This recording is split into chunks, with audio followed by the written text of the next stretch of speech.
Okay, I get it. I understand when a movie makes $1 billion, of course you're going to automatically go and see if you can make another one of these because you want to keep reeling the money in. You want to keep, feeding off of how popular something got. But guys, at some point in time, can we just learn that not everything needs a freaking sequel? Like, Todd Phillips didn't even want to make this movie, but Warner Brothers said, fuck that, bro. You just made $1 billion. You can easily make another great movie. Obviously not. I mean, this is the guy that is responsible for The Hangover 2. He's also responsible for The Hangover, one of the best comedies of all time, one of the worst comedies of all time. He's clearly not good at making sequels. Leave the guy alone. Oh, God. Okay, guys. I've had to watch Megalopolis and Joker this week, so I am down bad, but we're going to talk about it regardless. This is Joker Folie Duece. And no, I do not mean Folie à Deux. It is Folie à Duece. Because this movie is taking a shit over everything that makes you a film fan and everything that just makes you who you are. This movie wants to take a complete crap on that. Let's just get on to the review.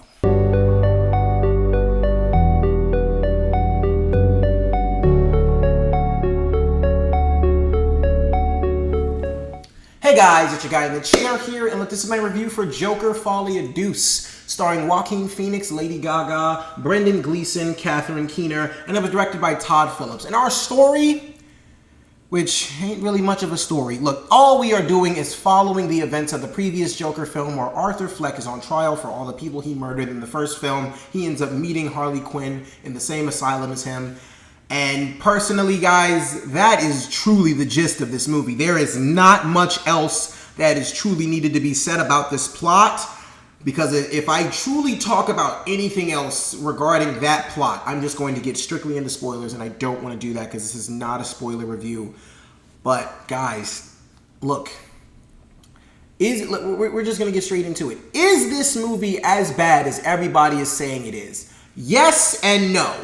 The yes is because the stuff that is bad about this movie is atrociously bad. It's really, really bad. At the same time, no, because at least the performances are salvageable and entertaining enough to an extent. I'll start with the stuff that I liked about this movie. It was strictly performances. Joaquin Phoenix is doing absolutely amazing. He is awesome as Arthur Fleck. I personally did not mind the musical aspects of this film. However, there is another part of that I will talk about in a second. But Joaquin Phoenix as Arthur Fleck is really good. He's really good in the role. He is naturally talented. He didn't necessarily have like the voice of, Barry Manilow or an angel or anything like that, but he had a good enough voice where he could hold a tune, and I enjoyed his singing. Lady Gaga. This is where this one might actually frustrate me a little bit. Lady Gaga's performance was very good, but it was criminally wasted. Lady Gaga's performance in this movie was damn good, and it only pisses me off more and more because in an alternate universe out there somewhere, in some sort of other universe, Lady Gaga and Joaquin Phoenix are ruling the entire world as Harley Quinn and Joker. And yet, in this movie here, we probably got the worst representation of Harley Quinn and Joker I've ever seen in a Batman, DC, adaptation, whatever you want to call it. This is the worst take I have ever seen on Joker and Harley Quinn. Harley Quinn especially, because Lady Gaga is pointless. I cannot get into very strict details as to why she is pointless, but she's pointless. And I'll talk more about that as far as what I did not like about the movie. Another thing I liked about the movie, Brendan Gleeson as the security guard. I think his name was Jackie. Awesome. Brendan Gleeson did a very good job. The performances in this movie are strong. They really are. There is one other scene in this movie that really has nothing to do with Harley Quinn or Joker or the security guards or Arkham. There is just one part in the movie where Arthur's on trial and he brings in somebody from the previous film and he has them and he's questioning them. That was my favorite part of the movie. I don't necessarily want to give away who the character is. It's not who you think it is. I'll say that. It's not who you think it is. But there was one part in the movie that I truly thought was the best part of the movie, hands down. and it had to do with a character from the previous film that Arthur brought in to question on trial, and I actually thought that was the most emotionally relatable part of the movie, because everything else is a complete mess. So just to wrap that up, there are 4 things I liked about this movie. Well, we can honestly sum that up to 3. Joaquin Phoenix and Harley Quinn. I thought their chemistry was amazing. I thought they, like I said, in some alternate universe, they are ruling the world as Joker and Harley Quinn. But unfortunately, that's not what we get here. But I did like them in the movie. I like Brendan Gleeson. That was the second thing. The third thing was the scene with the character from the previous film. Other than that, guys, like I said, is this movie as bad as people are truly saying? It's yes and no. And 25 minutes into this film, I truly was thinking to myself, this is not as bad as everybody's saying. Once the movie begins to progress, and I mean that in like, I guess like the most figurative way possible, it really is not progressing, because there's no point or purpose to this film at all. But as the film just plays out, we'll put it that way.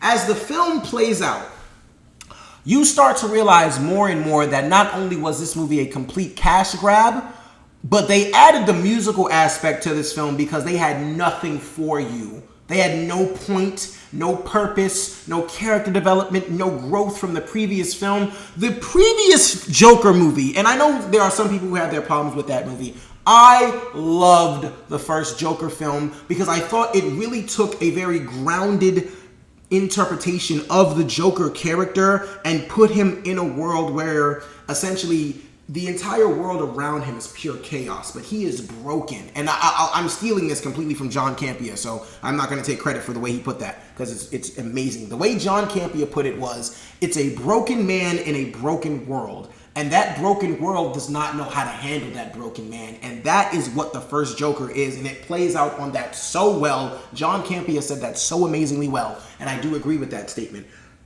What they do in this movie here, the environment in Joker 1 played such a pivotal aspect to his character because everyone treated him like crap. Like the world was just in complete shambles. He just really wanted to smile through it all and just find a way to bring joy, as his mother told him to do. His crazy mother. But that was Arthur's purpose and point in the first movie. Here, there's no environment, or at least the environment that they're in limits them to do absolutely nothing. This motherfucker's on trial the entire film, so he can't go anywhere. He can't do anything. Other thing, all the musical moments in the film are taking place in his head. I mean, of course, because why not, right? I mean, that's kind of what we would assume, that, you know, if it's going to be a musical and have musical aspects to it, most of that's probably going to take place in their heads because they're crazy and they're just going to play out on that. Okay, but here's the thing.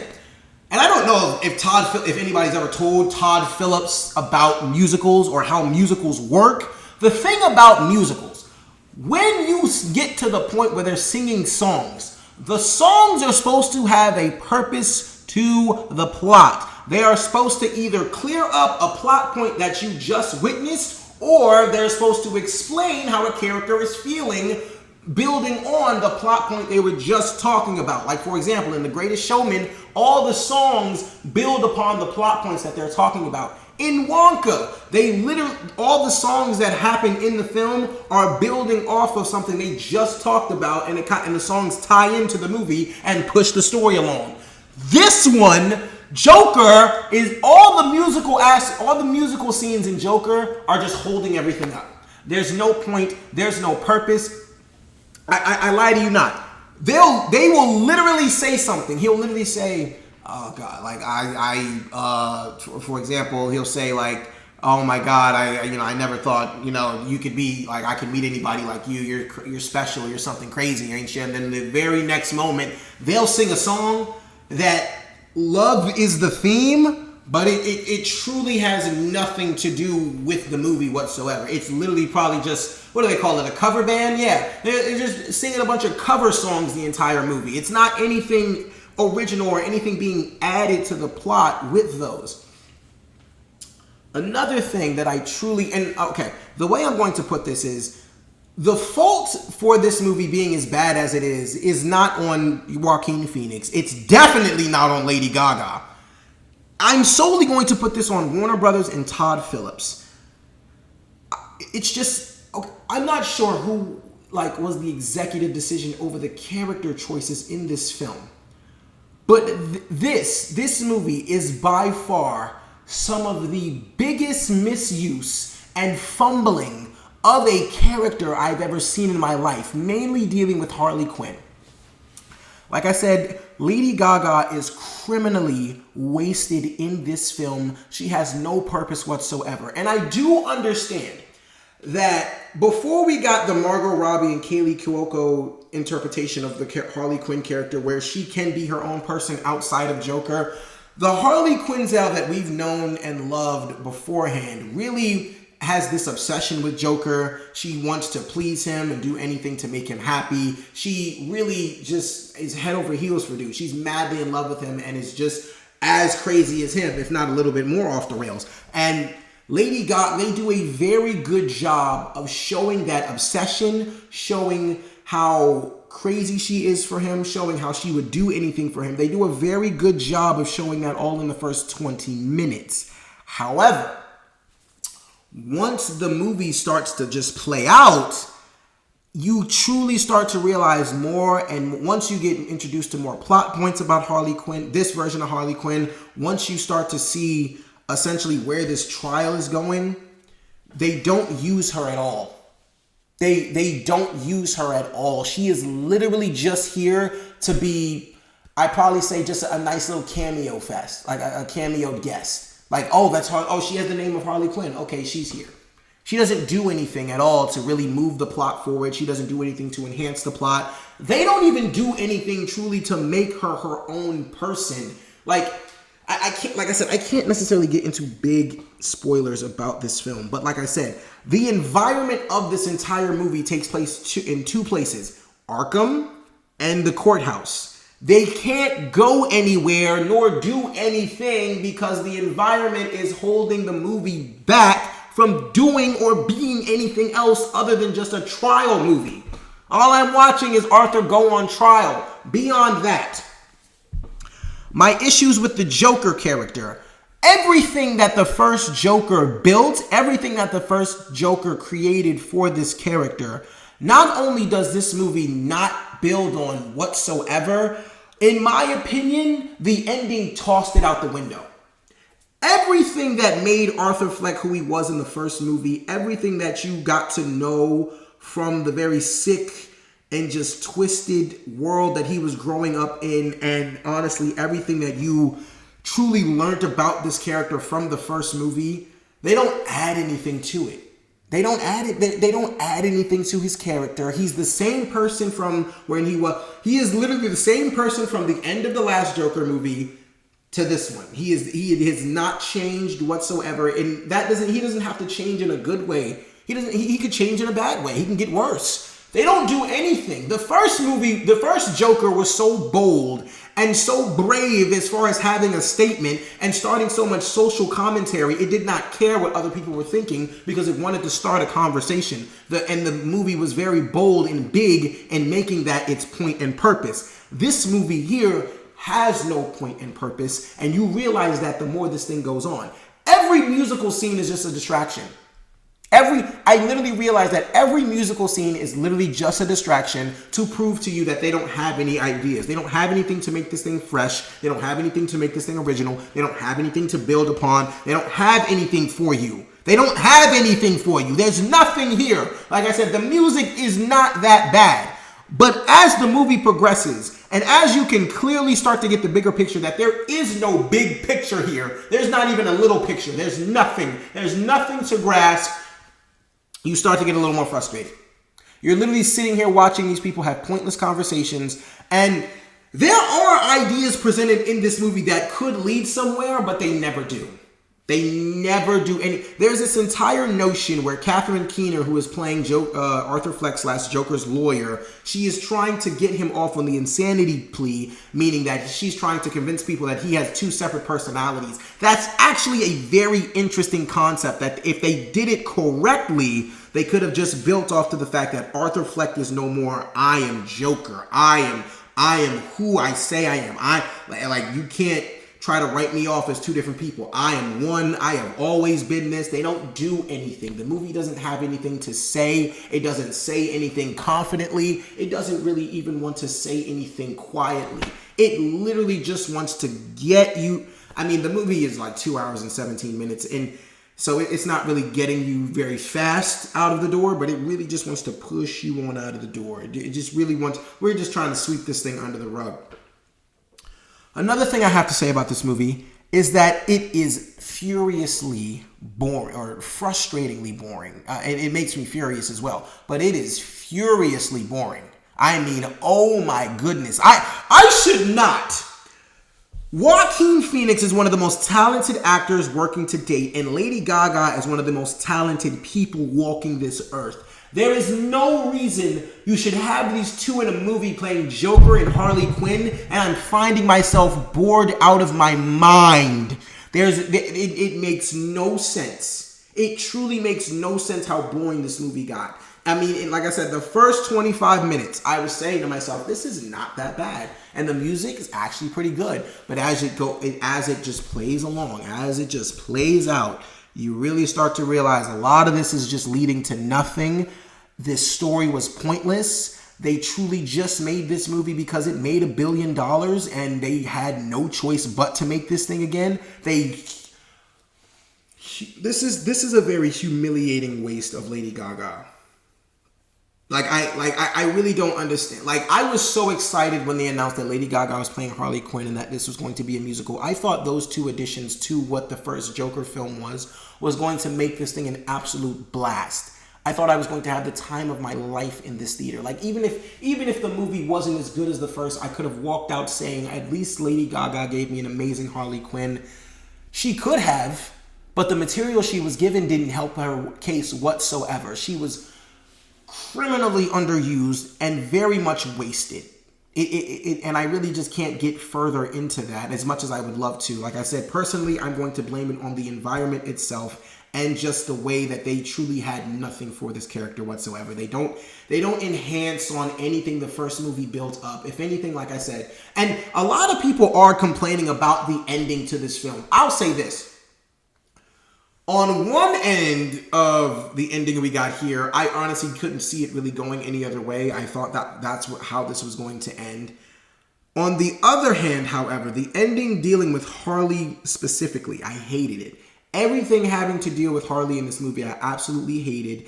And honestly, the stuff that they started to do with Joker / Arthur Fleck in the end of this movie kind of got me frustrated because they started to just throw away everything the first movie built on. They just really started to just throw away everything that the first movie built up. And I understand that you guys didn't want to make this movie. I understand you didn't want a sequel.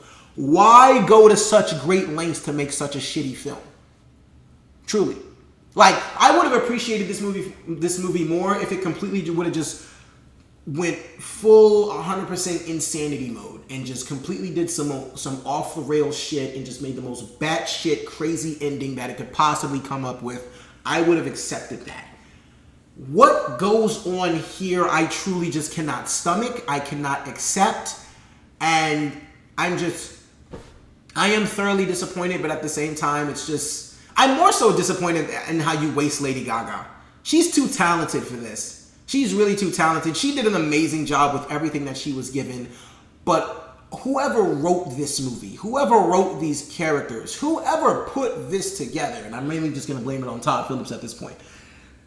Stop making sequels. You're a good filmmaker.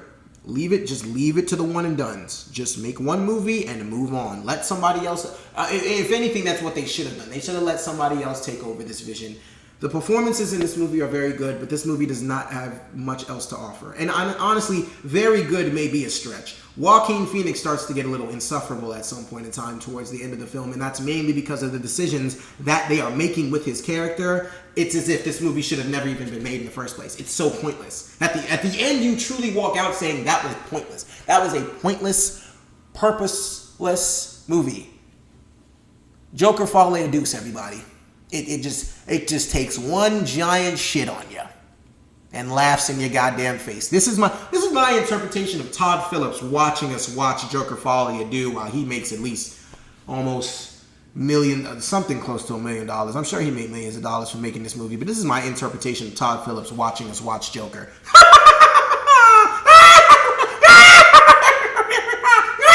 He's laughing at us. He's just laughing at us the entire time, and nothing's funny. There's nothing funny whatsoever. Also, I'm not gonna lie to y'all. I was this close to wringing my own neck out if one of these security guards asked Arthur one more time, Arthur, you got a joke for us today? You got a joke for us today, Artie? Artie, you got a joke for us? You got a joke for us today, Arthur? Oh my God, shut up. Shut up!